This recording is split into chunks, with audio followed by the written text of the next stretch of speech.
पश्चिम बंगाल में ममता बनर्जी के गुंडों ने आम व्यक्ति को जीना, इंसान को जीना मुश्किल कर दिया था कि ममता बनर्जी जी सीमा की सुरक्षा में लगे हुए एजेंसियों को भी सहयोग नहीं करती थी। वहां के पश्चिम बंगाल के भाइयों बहनों ने भारतीय जनता पार्टी पर विश्वास जताकर निर्णय लिया है भारी बहुमत से भारतीय जनता पार्टी की सरकार। नमस्कार, आप लाइव सिटीज देख रहे हैं। मैं हूं आपके साथ काव्या। 4 मई बंगाल के लिए काफ़ी अहम दिन है क्योंकि वहां विधानसभा चुनाव जो हुए हैं उसका रिजल्ट आना है और रिजल्ट ही बताएगा कि बंगाल में इस बार कौन सा फूल खिलेगा।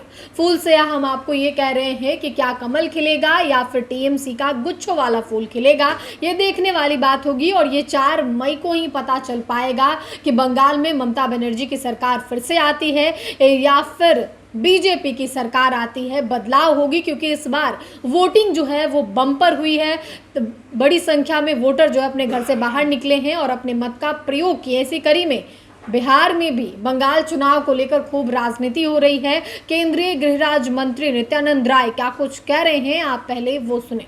सर, एग्जिट पोल में बंगाल में प्रचंड जीत से बीजेपी जीत रही है सर। बिल्कुल, जिस प्रकार से पश्चिम बंगाल के भाइयों बहनों ने माननीय प्रधानमंत्री जी के नाम काम पर विश्वास जताया है और जिस प्रकार से पश्चिम बंगाल में ममता बनर्जी के गुंडों ने वहां आम व्यक्ति को जीना, इंसान को जीना मुश्किल कर दिया था। नरसंहार, गुंडागर्दी, बलात्कार टीएमसी सरकार की पहचान बन गई थी। और यहाँ तक कि ममता बनर्जी जी सीमा की सुरक्षा में लगे हुए एजेंसियों को भी सहयोग नहीं करती थी और हमेशा अशांति का वातावरण रखना। देशवासियों का जो कर्तव्य होता है पहला, कि हमारा देश कैसे सुरक्षित रहे, हमारी देश की सीमा कैसे सुरक्षित रहे, उसमें भी वह असहयोग करने की कोशिश करती रही है। तो वहां के पश्चिम बंगाल के भाइयों बहनों ने भारतीय जनता पार्टी पर विश्वास जताकर माननीय प्रधानमंत्री श्री नरेंद्र मोदी जी के विकसित भारत के संकल्प को पूरा करने का निर्णय लिया है भारी बहुमत से भारतीय जनता पार्टी की सरकार। तो आपने केंद्रीय गृह राज्य मंत्री नित्यानंद राय को सुना है। बंगाल में हुए चुनाव को लेकर उन्होंने अपना बयान दिया है।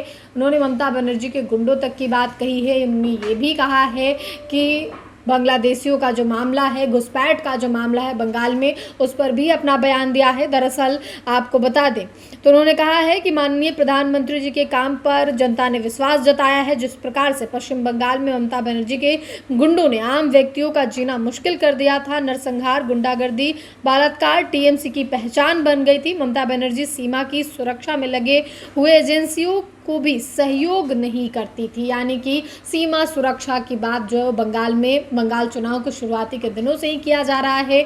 ममता बनर्जी पे लगातार बीजेपी ये कहते हुए नजर आ रही है कि घुसपैठिया है, घुसपैठ करा रही है ममता बनर्जी, बांग्लादेशियों को कोलकाता में पनाह दे रही हैं, बंगाल में पनाह दे रही हैं। ये बातें तमाम बीजेपी के नेता जो है वो कहते रहते हैं। इसी कड़ी में नित्यानंद राय ने भी बड़ा बयान दिया है। अब 4 मई को क्या होगा ये देखने वाली बात होगी। पूरी देश की नज़र बंगाल चुनाव के रिजल्ट पे होगी क्योंकि इस बार बंगाल में रिकॉर्ड तोड़ मतदान भी हुआ है। काफ़ी संख्या में मतदाता अपने घर से बाहर निकलकर मत का प्रयोग किए हैं। अब देखना होगा कि 4 मई को क्या कुछ होता है। फिलहाल के लिए इतना ही। साथ ही चैनल को सब्सक्राइब करें, फेसबुक पेज को लाइक करें। वीडियो देखने के लिए आपका धन्यवाद।